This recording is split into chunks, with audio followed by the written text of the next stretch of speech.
If you would this morning turn to 1 Timothy chapter 5, verses 1 through 8. We are continuing our third Sunday in this four-Sunday series on the sanctity of life. We've looked in particular over the last couple weeks at the basics of being made in the image of God and about how murder kills the image of God. Today we look at caring for the image of God. I want to give you just a recent development in Europe. 20 years ago this year, first the Netherlands and then 2 months later Belgium legalized euthanasia.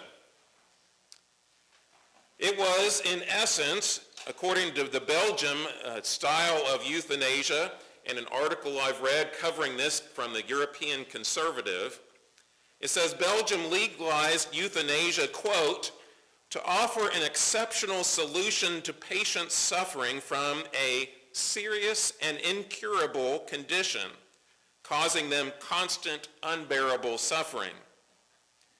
Now, of course, those terms are a little nebulous, and so right away the law was authorized not only for physical but also for mental suffering, whether or not it had anything to do with physical suffering.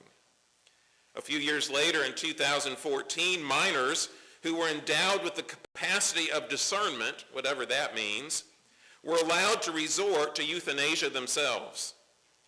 Since 2003, euthanasia has multiplied tenfold in that country.